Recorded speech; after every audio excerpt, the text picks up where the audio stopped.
So Kyle and I met in high school. We had a couple of business classes together, and I was a fan of his street company, Infamous. We ended up doing a collaboration together, and we made a t-shirt that we sold to sort of promote high school and Brockport High School community. You know, some unfortunate events happened, and one of our classmates took her own life. Is more when we decided to branch our ideas together. And we grieved and we moved on and we mourned and, you know, we went back to living our normal life until another one of our friends, Chase, took his life. It was the brother of my bass player in my band, Element 36. So he was a close family friend. I grew up with him and I knew him. And so after he took his life, I realized that it was starting to become a pattern and that we were sick of sitting back and doing nothing. So that's when we started the Skate and Hate with the sole purpose of celebrating the life of those we've lost and raising funds for the American Foundation for Suicide Prevention. Which was a awesome event that took no time and a lot of effort to plan out for the first year.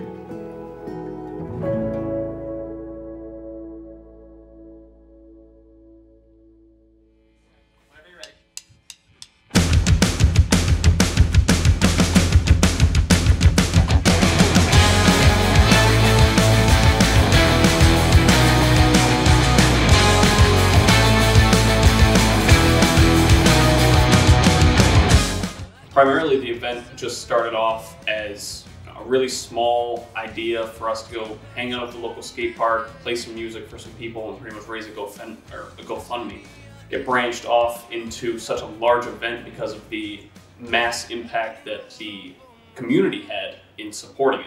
Just want to let you guys know, for every ticket that's bought today, so everybody that's here, $5 out of that $10 is going directly to the American Foundation for Suicide Prevention. So just you all being here this morning, we really appreciate it because you're helping us get some money going. Once that all happened, one thing led to another, and it turned into a huge event that we could use those funds to bring suicide prevention to the forefront of today's media and make it a bigger conversation and bring a lot of different educational purposes to schools to be able to educate kids on what to do in the sense that you see these things happening and how to react to them and respond appropriately to them so that maybe you can be the one who stops someone from taking their own life or helps them rethink that idea and show them that you're there for them.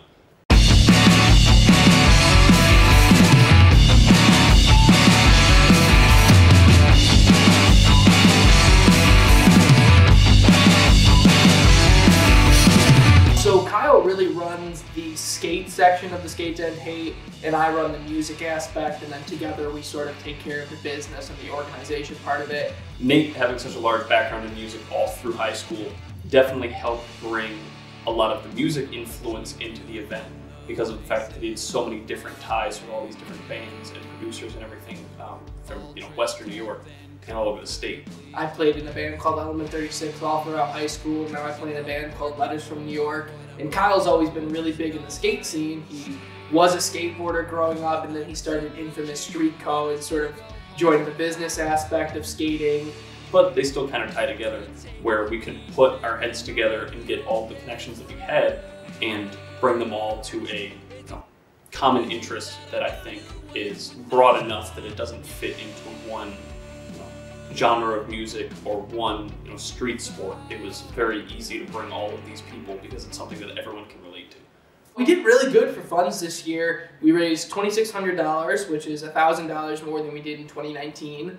I don't think we'll ever be satisfied with the amount of money. I mean, it's more so having the ability to make an impact and knowing that you're doing something that's going to be productive for society. So it was cool to see how many people came. It was cool to see all the vendors that were there. And it's cool to see a nice dollar amount knowing that that money is going to go towards helping people. Now AFSP, it's a grassroots organization that started in 1987. We need to start looking at it as the public, as everybody that we come in contact with. We all have our own mental health needs. And it needs to be included when you see doctors, when you see your dentist, when you go to the grocery store and you see a friend and they don't look happy. You have the right to education about mental health, suicide, and depression. My dream would be to see mental health and physical health working together. I do think that we sort of missed out on having a skate park. That was a huge part of our 2019 event, and we didn't really see the actual skateboarding community come out as much as we wish we had to the 2021 event. I think, unfortunately, because of COVID and how difficult it is to kind of set things up in today's day and age with public events and holding people into one building, I think the event could have been bigger, but with the way that COVID's going, it wasn't really within our control. As we continue to move on, years and years to come, we want to get some headliners involved, some touring bands.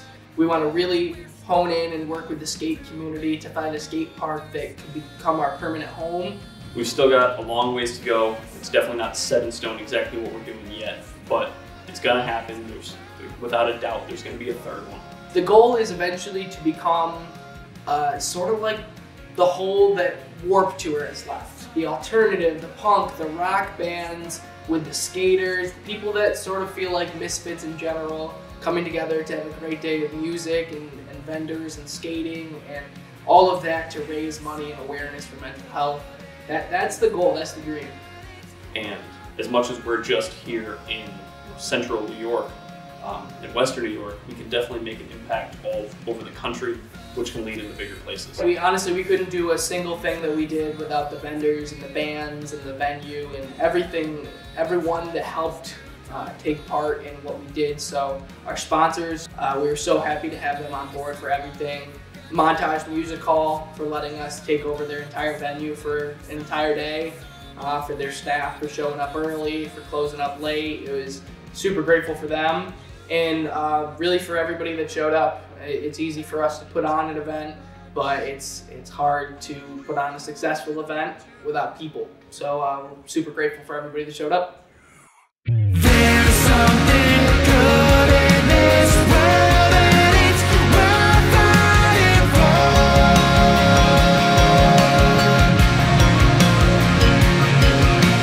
There's something good in this world, and it's worth fighting for.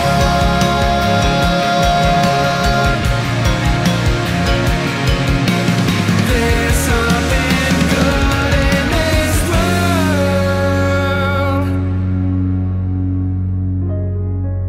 And I just want to thank every single one of you for coming here and supporting this needed cause, and know that you are important and you are not alone. Thank you.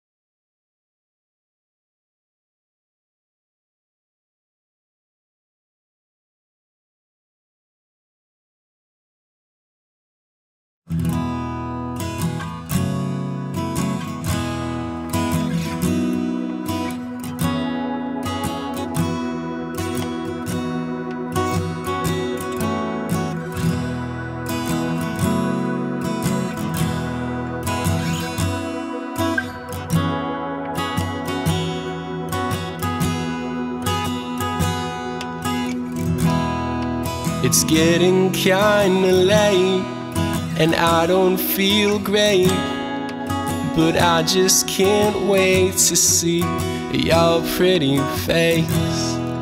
I passed out not too long ago, and everything is moving kinda slow.